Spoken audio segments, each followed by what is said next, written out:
नमस्कार दोस्तों, स्वागत है आपका हमारे official YouTube channel GS pioneer sir में। कैसे हैं?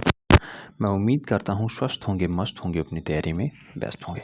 बट आज की जो क्लास है ये TGT PhD कला को निरूपित है और मूल रूप से टेस्ट पेपर 12 है। इससे पहले हम लोगों ने 11 टेस्ट पेपर दे रखा है।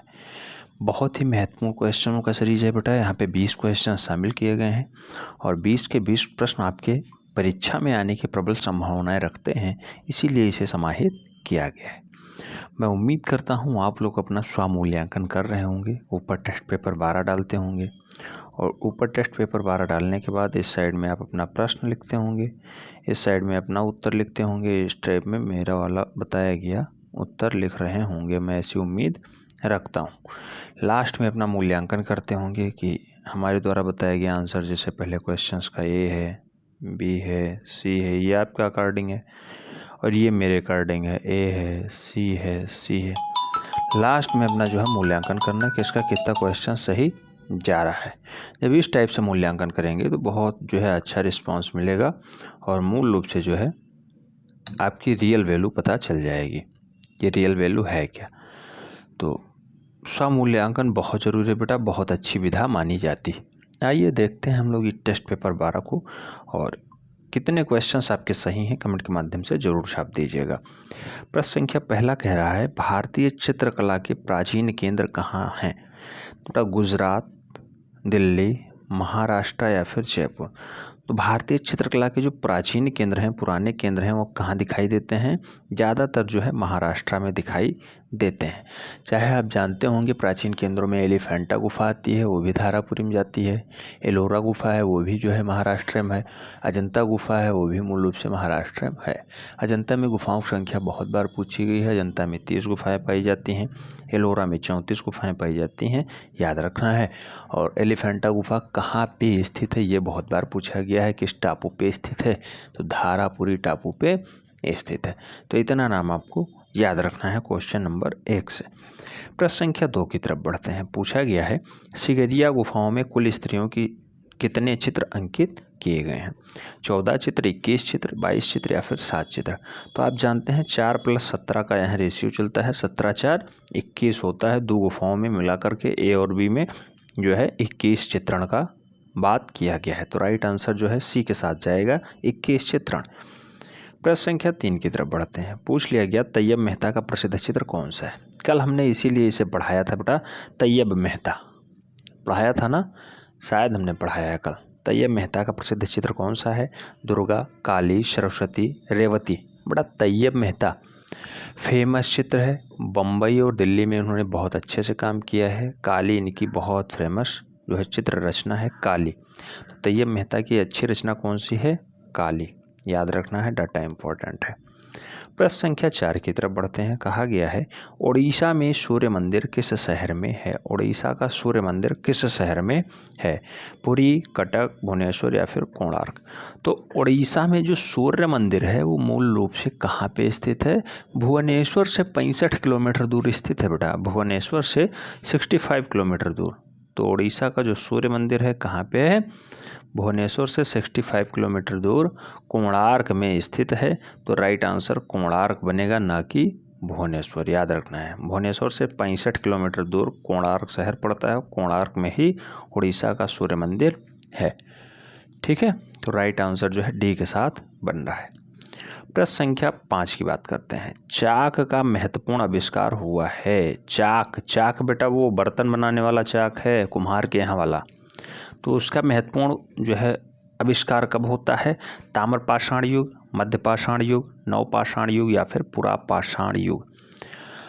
तो बड़ा चाक, चाक का जो है प्रयोग होता है वो नवपाषाण काल में होता है। नवपाषाण काल में ही इसका जो है सबसे ज़्यादा प्रयोग हुआ है, बर्तन बनाने का काम वहीं स्टार्ट होता है। तो निश्चित रूप से चाक का भी प्रयोग नवपाषाण काल में ही हुआ है, इसकी खोज भी नवपाषाण काल में ही हुई है। राइट आंसर जो है B के साथ बन रहा है। नेक्स्ट प्रश्न संख्या 6 की तरफ बढ़ते हैं। पूछा गया है, विश्व प्रसिद्ध पद्मपाणि अवलोकतेश्वर, पद्मपाणि अवलोकतेश्वर का चित्र जो है अजंता की किस गुफा में चित्रित है? बहुत महत्वपूर्ण डाटा है बेटा ये। गुफा संख्या 1, गुफा संख्या 9, गुफा संख्या 17 या फिर गुफा संख्या 16। तो पद्मपाणि अवलोकतेश्वर को जो है चित्रित करने का काम अजंता गुफा में है और अजंता गुफा में गुफा संख्या 1 में है। राइट आंसर ए के साथ बन रहा है। प्रश्न संख्या 7 की बात करते हैं। पूछ लिया गया अजंता चित्रों का प्रमुख विषय क्या है। ऑप्शन है हिंदू, बौद्ध, जैन और श्रृंगार। तो बेटा अजंता चित्रों का जो मुख्य विषय माना जा रहा है वो क्या है, तो वो बौद्ध है। राइट आंसर जो है बी के साथ बन रहा है। अजंता में ज़्यादातर जो गुफाएं पाई गई हैं वो बौद्ध धर्म से संबंधित हैं, चाहे वो चैत्य हों या फिर बिहार, ज़्यादातर जो है बौद्ध धर्म से ही हैं। तो राइट आंसर बी के साथ बन रहा है। नेक्स्ट प्रश्न संख्या 8 की बात करते हैं। पूछा गया मदर गॉडसे की मूर्ति किस माध्यम में बनी हुई है। डाटा याद रखना है सीधे सीधे बेटा, मदर गॉडसे की मूर्ति किस माध्यम में बनी हुई है। ब्रॉन्ज, टेराकोटा, सिल्वर या फिर मार्बल। तो मदर गॉडसे की जो मूर्ति है बेटा वो मूल रूप से टेराकोटा में बनी हुई है, और टेराकोटा आप जानते हैं पकी हुई मिट्टियों को हम लोग टेराकोटा कहते हैं। राइट आंसर सी के साथ बन रहा है। नेक्स्ट प्रश्न संख्या 9 की बात करते हैं। पूछा गया भीमबेटका गुफाएं अवस्थित हैं, कहाँ पे अवस्थित है बेटा। राजस्थान में, बिहार में, उत्तर प्रदेश में या फिर मध्य प्रदेश में। तो भीमबेटका की जो गुफाएं हैं बेटा वो मूल रूप से कहाँ पाई जाती हैं, मामा की नगरी मध्य प्रदेश में पाई जाती हैं। राइट आंसर जो है डी के साथ बन रहा है।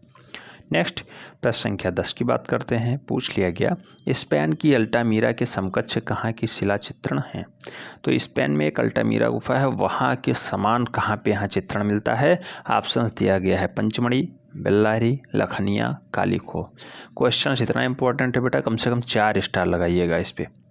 स्पेन की अल्टामीरा के समकक्ष कहाँ शिला चित्र मिलते हैं, लखनिया, कालीखो, पंचमढ़ी या फिर बेल्लारी। राइट आंसर किसके साथ जाएगा, आप जानते हैं पंचमढ़ी के साथ जाएगा। A is the right answer, A is the right answer. ठीक है, स्पेन के अल्टामीरा के समकक्ष है पंचमढ़ी। प्रश्न संख्या 11 की तरफ बढ़ते हैं। पूछ लिया गया है अजंता एलोरा की गुफाओं का सबसे पहले किसने देखा। तो अजंता एलोरा की गुफाओं को सबसे पहले किसने देखा है बेटा। ऑप्शंस दिया गया ह्वेनसांग, एडवर्ड, रिचर्ड या फिर एलेक्स। तो बेटा अजंता और एलोरा की जो गुफाएं हैं उनको सबसे पहले देखने का काम जो है ह्वेनसांग का रहा है। राइट आंसर ए के साथ बन रहा है। इसीलिए जब हम इसका सुपरफास्ट रिवीजन करवा रहे थे तो हम बता रहे थे शब्दशः याद रखना है डाटा। ठीक है। नेक्स्ट प्रश्न संख्या 12 की बात करते हैं। कहा गया है अमृता शेरगिल ने कहाँ शिक्षा पाई। जस्ट अभी हमने इसे देखा है, उस शिक्षा के बारे में हमने बहुत अच्छे से बताया था कि शिक्षा कहाँ पाई हैं। ऑप्शन है शांति निकेतन, पेरिस, जयपुर, मुंबई। तो बेटा अमृता शेरगिल जो है शिक्षा पेरिस में पाई हैं, याद रखना है। राइट आंसर बी के साथ बन रहा है, B is the right answer. Next प्रश्न संख्या 13 की बात करते हैं। पूछा गया राजा रवि वर्मा कहाँ के हैं। ऑप्शन हैं बंगाल, चेन्नई, मैसूर, केरला। तो बेटा किलीमन्नूर गांव जो है ये केरल में पड़ता है। राइट आंसर जो है डी के साथ बन रहा है। किलीमन्नूर केरला में मूल रूप से राजा रवि वर्मा का जन्म होता है। तो D is the right answer बन रहा है। नेक्स्ट प्रश्न संख्या 14 की बात करते हैं। पूछ लिया गया मुगल चित्रकार में हिंदू विषयों का पोषक कौन था। तो मुगल चित्रकला में हिंदू विषयों से संबंधित चित्रण किसने किए हैं, बाबर, अकबर, जहांगीर, शाहजहां।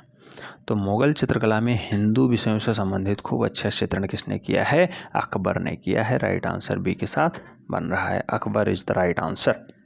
नेक्स्ट प्रश्न संख्या 15 की बात करते हैं। 15 में पूछा गया है षडांग किससे संबंधित है। षडांग किससे संबंधित है। ऑप्शंस दिया गया चित्रकला, वस्त्र, मूर्तिकला, स्थापत्य कला। तो बड़ा षडांग आप जानते हैं रूप भेदा प्रमाणान भावलावण योजनम सदृश वर्णिका भंगम चित्र षडांगम। ये सारे डाटा जो दिए गए हैं ये चित्रकला के विशेष अंग बताए जाते हैं। तो चित्रकला से संबंधित है षडांग, पंडित यशोधर वाला षडांग है। राइट आंसर ए के साथ बन रहा है। नेक्स्ट प्रश्न संख्या 16 की बात करते हैं। पूछा गया अंग्रेजी शासक के कारण जिस नवीन चित्रकला शैली का जन्म होता है वह कौन सी थी। तो अंग्रेजी शासन के बाद जो नवीन कला शैली जन्मती है उसे क्या कहा जाता है। ऑप्शंस में है यूरोपियन शैली, शास्त्रीय शैली, बंगाल शैली या फिर कंपनी शैली।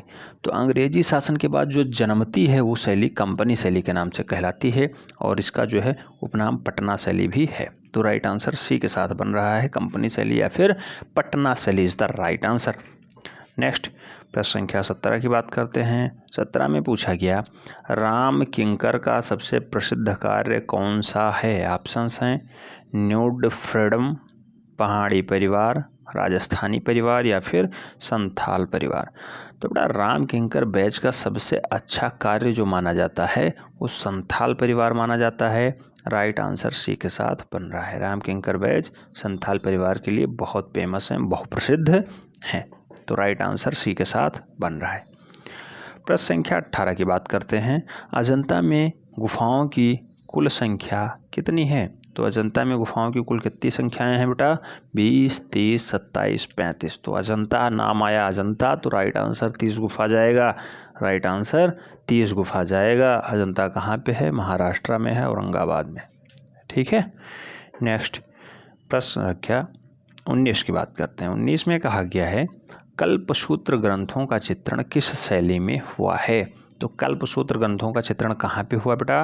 पाल शैली, जैन शैली, राजस्थानी शैली या फिर पहाड़ी शैली। तो राइट आंसर यहाँ पे कहाँ जाएगा? तो कल्पसूत्र जैन शैलियों के लिए बहुत फेमस विधा है। राइट आंसर सी के साथ बन रहा है। कल्पसूत्र के रचयिता कौन है?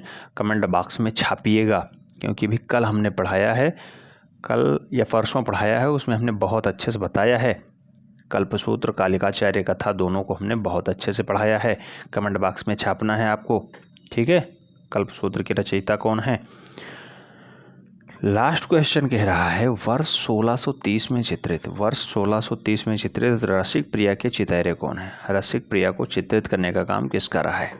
ऑप्शन है साहबदीन, जगन्नाथ, मनोहर, श्रृंगारधर। बड़ा राइट आंसर किसके साथ जाएगा? तो रसिक प्रिया को चित्रित करने का काम साहबदीन का रहा है। राइट आंसर ए के साथ बन रहा है। डाटा बहुत इंपॉर्टेंट है, याद रखना है, आने की प्रबल संभावनाएं रखता है। तो कुल मिला के यहाँ से आपके कितने क्वेश्चन सही जाते हैं कमेंट के माध्यम से ज़रूर छाप देना है। ठीक है। मिलते हैं नेक्स्ट वीडियो में, तब तक के लिए जय हिंद।